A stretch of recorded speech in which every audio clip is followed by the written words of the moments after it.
You are listening to the Room 1202 podcast.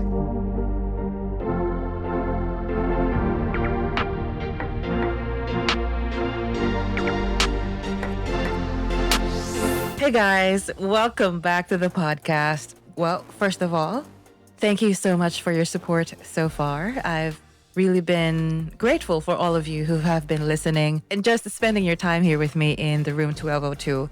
It honestly means a lot. And yes, I know, I skipped a week.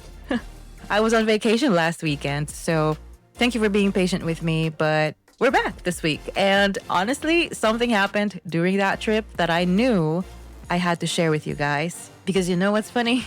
I really believe that every season, every encounter, every conversation we have in life somehow contributes to our formation. Nothing is random with the Lord. Even the ordinary moments carry something if we're willing to pay attention.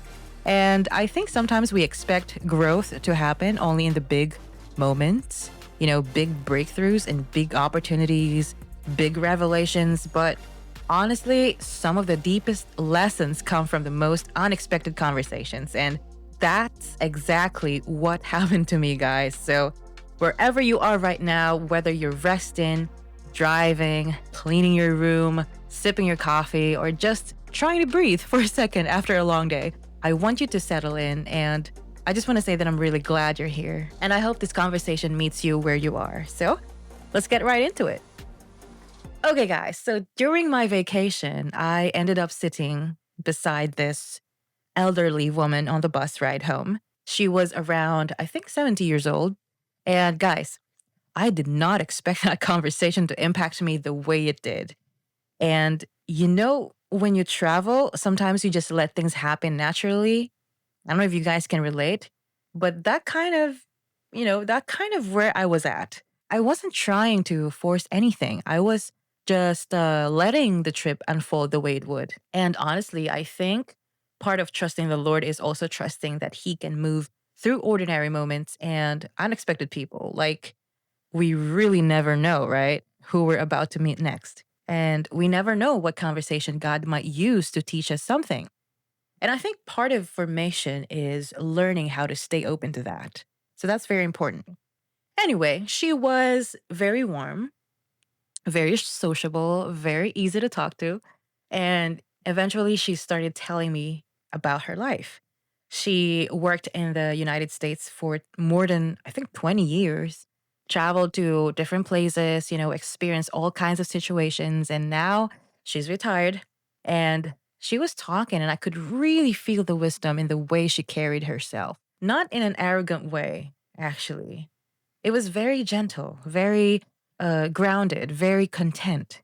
And that really inspired me a lot, if I'm going to be honest, because nowadays it feels rare to meet people who are deeply content without pretending their life was perfect. So at some point, I asked her, if you could talk to your 30-year-old self, what would you say? And guys, her answers were simple, but they carried so much weight. Let me tell you that. The first thing she told me was this. She said, enjoy where you are. And wow, guys, that really stayed with me because I think a lot of us are physically present somewhere, but mentally we're always somewhere else. We're thinking about the future, comparing ourselves to people online, replaying past failures, trying to become the next version of ourselves so quickly that we forget we are already living a life right now. And I think part of formation is actually learning how to be present. She told me that whatever season you're in, whether you're a student, employed, building a business, raising a family, or just trying to figure life out, you gotta learn how to enjoy where you are. Because that season will never come back in the exact same way again. And honestly, I kind of needed that reminder too. Because sometimes we're so focused on becoming that we forget to live. And it reminded me of Matthew 6:34, where Jesus says, do not worry about tomorrow, for tomorrow will worry about itself. And I think that verse is not just about anxiety per se. I think it's also about trust, trusting that God is already in tomorrow, so we can fully live where we are today. And the second thing she told me was this, guys. She said, stay strong and stand for what you believe in. And this part of the conversation got really interesting because She started sharing stories about experiencing racism while living in the States decades ago. And honestly, hearing her talk about it made me realize how different their generation was, drained emotionally. They had to develop endurance, patience, and resilience because life moved slower back then. And we were laughing about this a little because nowadays we get stressed when someone doesn't reply within 5 minutes. It's crazy. Meanwhile, before, people literally waited weeks or months for letters. I mean, shout out to our uncles and aunties and grandma and grandpas, right? Who are so patient. And as funny as that sounds, I do think there's something important there, though, because when everything becomes instant, we slowly lose our ability to endure. And endurance is part of formation, too. In Romans 5 talks about suffering producing perseverance, and perseverance producing character, and character producing hope. And no, we don't pray for hardship, obviously, but we also cannot deny that the Lord uses difficult seasons to strengthen us, right? And I think sometimes we want to influence without endurance, which is, I don't think those two can be separated at all. The third thing that she told me was honestly so practical, but so necessary. She said, learn how to say no. And guys, let me tell you, as Filipinos, especially, this can be hard sometimes because our culture is very warm, very hospitable, very accommodating, which is beautiful, of course. But if we're not careful, we end up saying yes to everything just to avoid disappointing people. And over time, that actually spreads us thin.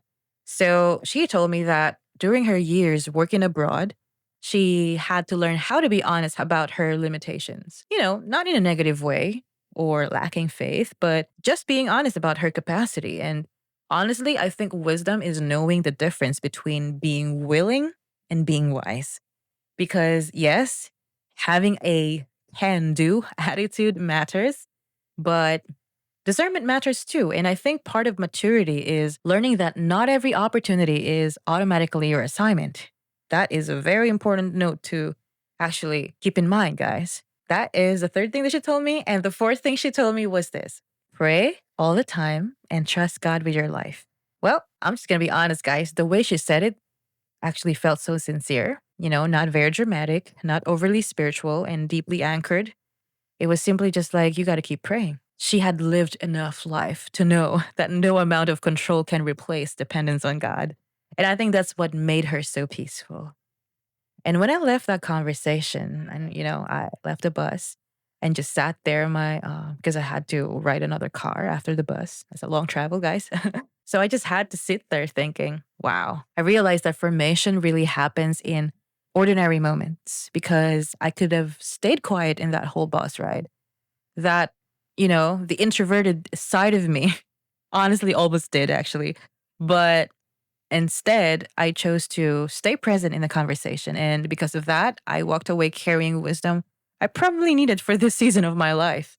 And I think that's my takeaway for all of us today. I want to encourage you to be open, be present, and pay attention to the people God allows you to encounter. Because sometimes formation doesn't come through a huge breakthrough.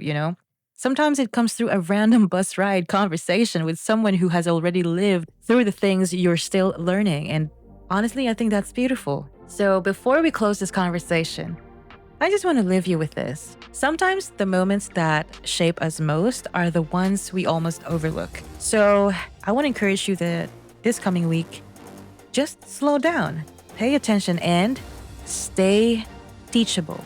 That's actually my personal philosophy. We have to stay teachable because formation is not only happening in major life events, it's also happening in ordinary conversations, quiet moments, and unexpected encounters, and us being open to really understand other people, to actually share our stories and hear from them as well. I'm excited on your adventures, guys.